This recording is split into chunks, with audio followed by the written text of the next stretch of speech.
I'm living the dream. Nice to see you. Long time no see. It has been a while. We're here shooting the first one. We'll just dive straight into it. Me and Alex, we started off in business together, running window cleaning business, and we split off for a while. So we had the same start, and then we had different continuings. So what have you been up to so far?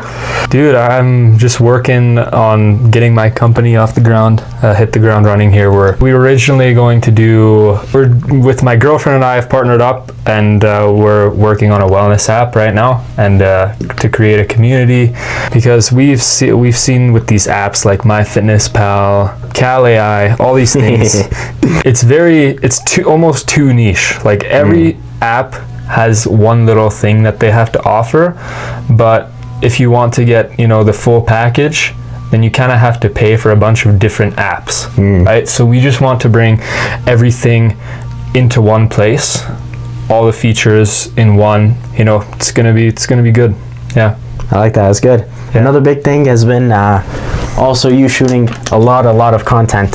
Yeah. Over the past, I would say, 15 years with the rise of social media, we've seen the rise of these stars as well that have come from it. And what we also see is how much power and influence they have as well.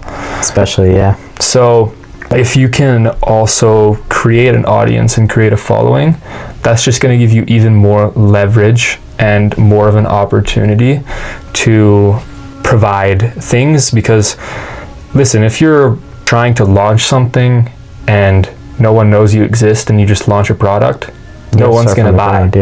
No one's going to buy because no one knows what you're offering.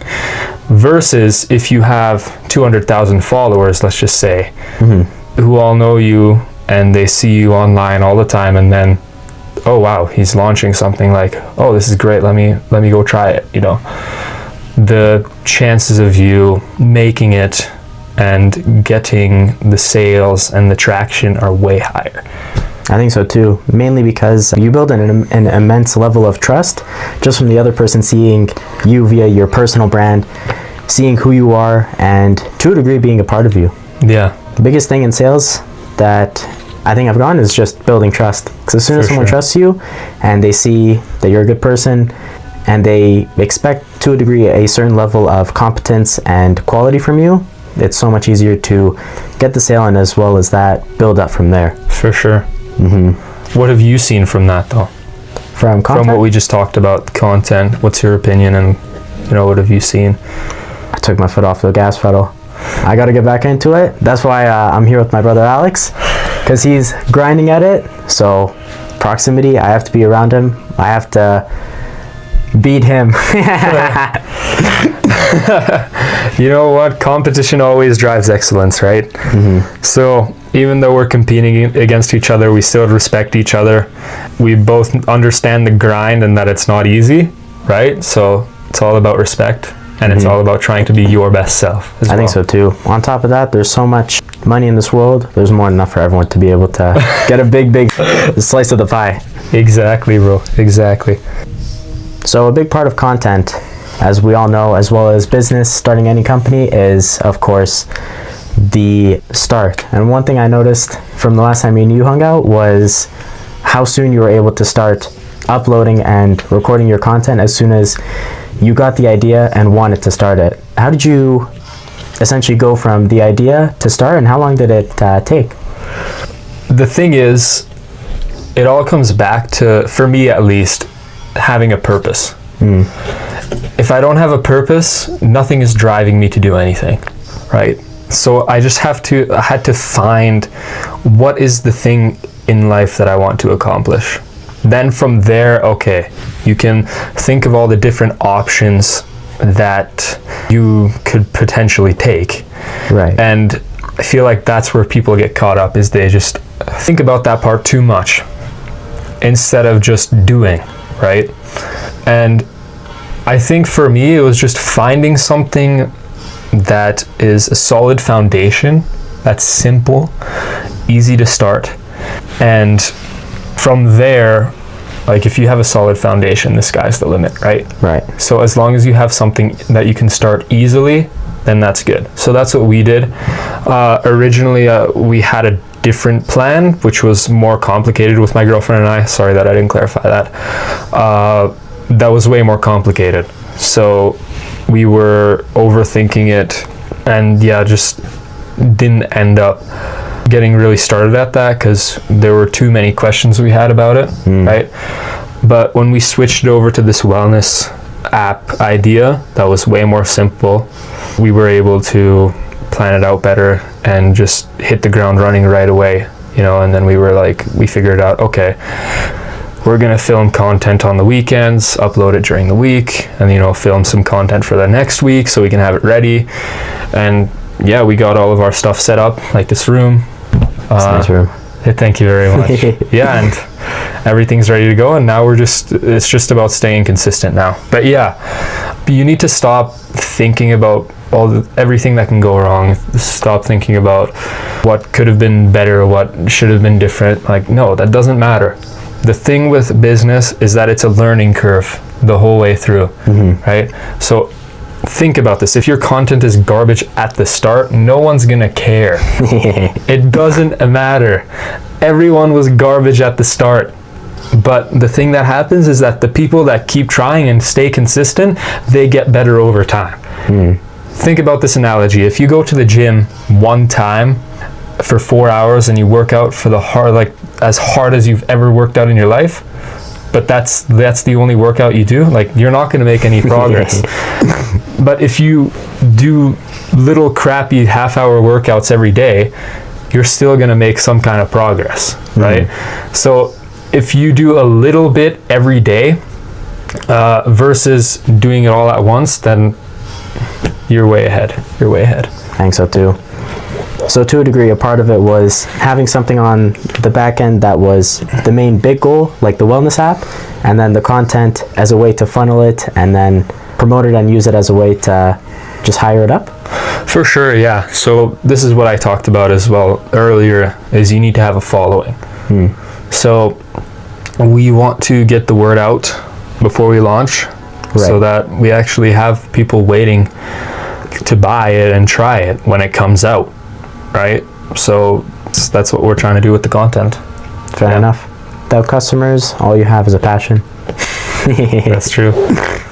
I think a big part of on top of that blue shine with being able to start was as soon as you get that one idea, start it. If it fails, then you get to move on to the next idea. Whereas if you just focus on making the most out of that one idea or bettering it, you can get stuck on it. Exactly. I think that... Go ahead. No, you. I was going to say, that's where most people get too caught up. That's where most of the dreams fail. That's why most people stay complacent and they don't end up taking that leap, starting the thing that actually changes their life. For sure. And I mean, you're still 18 or you're 19 now? 19. You're 19 now as well, okay. I just wasn't sure. But yeah, thing with Sarush and I is that, and if you're someone who's younger like us watching, is that we don't have anything to lose. Essentially. Like, we're 19 years old, we're still living at home. Like, there's nothing, there's no going down from here. Like, even if you fail 5 times, it's not like we're gonna end up on the street, right? No way. So yeah, especially if you're younger, just don't be afraid to take the risks, because you can always fall back on something, like if you're absolutely desperate, right? But if you never try, you're just going to be that person when they're 50, 60 years old thinking, what could have happened if I tried? And that's what I've been thinking about a lot recently, is this is my one life.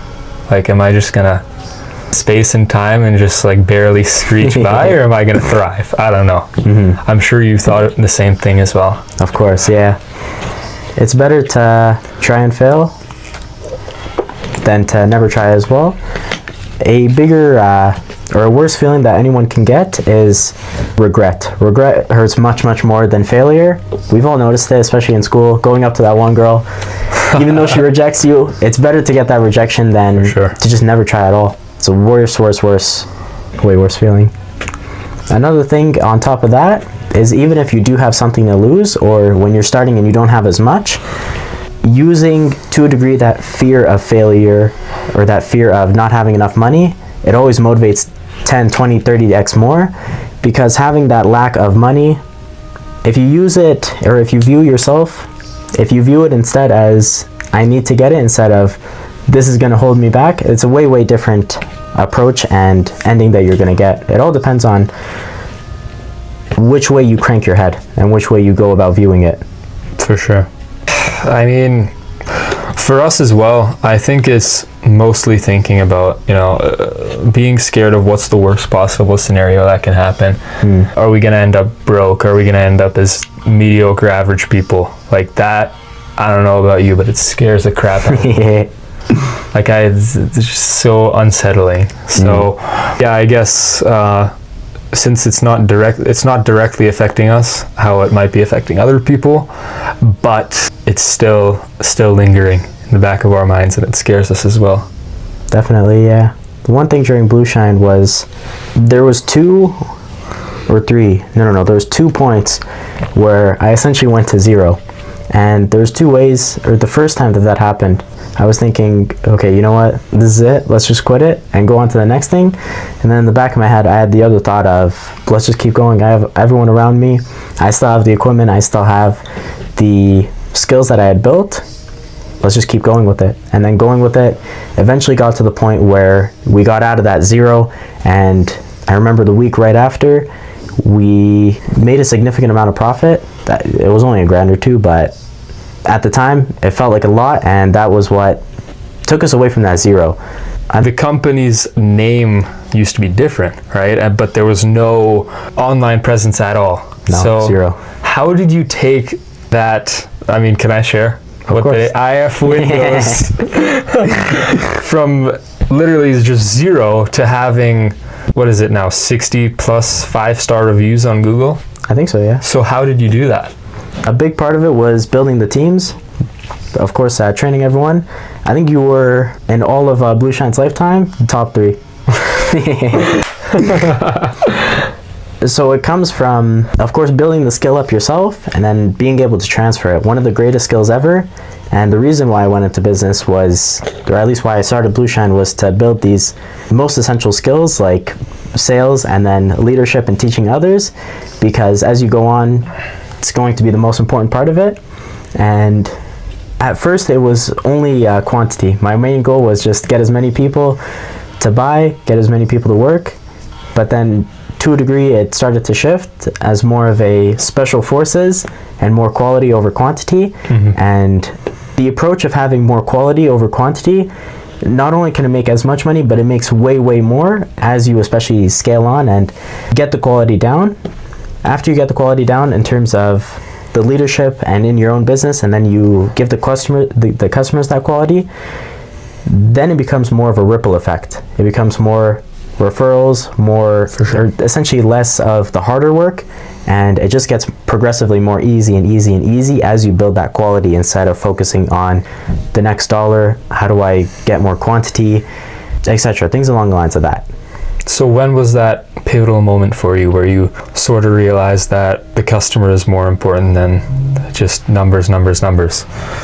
It was after the first year. When we ended it off, I had maybe 100 or 200 to my name, and all I was thinking about was either what do I start next, or how do I turn this into something that can not only make me a lot more money, but make everyone else working there a lot more money, and then transfer it to more of a essential learning curve for me as well.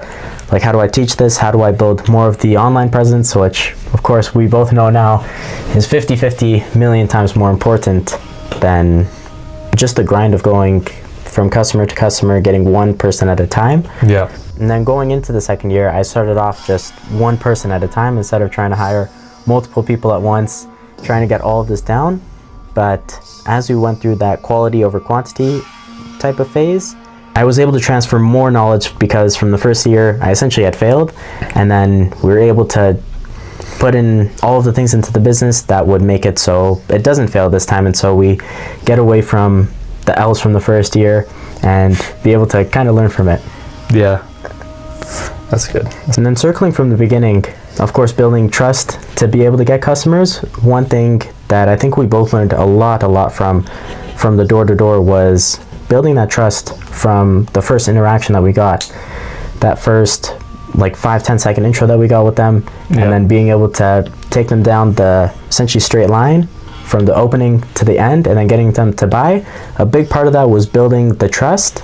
I think the script helped a lot with being able to convey that trust and the want for the other person to buy. I have a few things in mind, but what were some things that you would do to help build that trust in your tone and in your characteristics with, or body language as well? That's great. Yeah, I think for me, mostly the mindset was the thing I had to get in order. Just mainly what I'm talking about is going into it not thinking about, oh, I want this money, oh, I need to close this. No, that's horrible. You're just gonna beat yourself up every time you get rejected. You're just gonna want to go home, right? But if you look at it, you shift the lens and you look at it in a different way, where it's like, I want to help as many people as possible today. I want to get this whole neighborhood the cleanest windows, spotless windows, right? That's the goal, right? And for me, being rewarded for helping people is a much better feeling than just trying to chase down money, right? I'm a pretty morally, I would say morally, like always wanting to be morally correct, right? So if I feel like I'm genuinely just trying to do whatever I can to screw people over and get the money out of their pockets and into mine, that's horrible, right? But if I'm providing value, I'm genuinely helping, then it's worth it, and that's that positive connection to it. In the final intro part, the file got corrupted, so this is essentially me saying bye. Check out all of Alex's socials. Thank you for watching. Enjoy the rest of your day.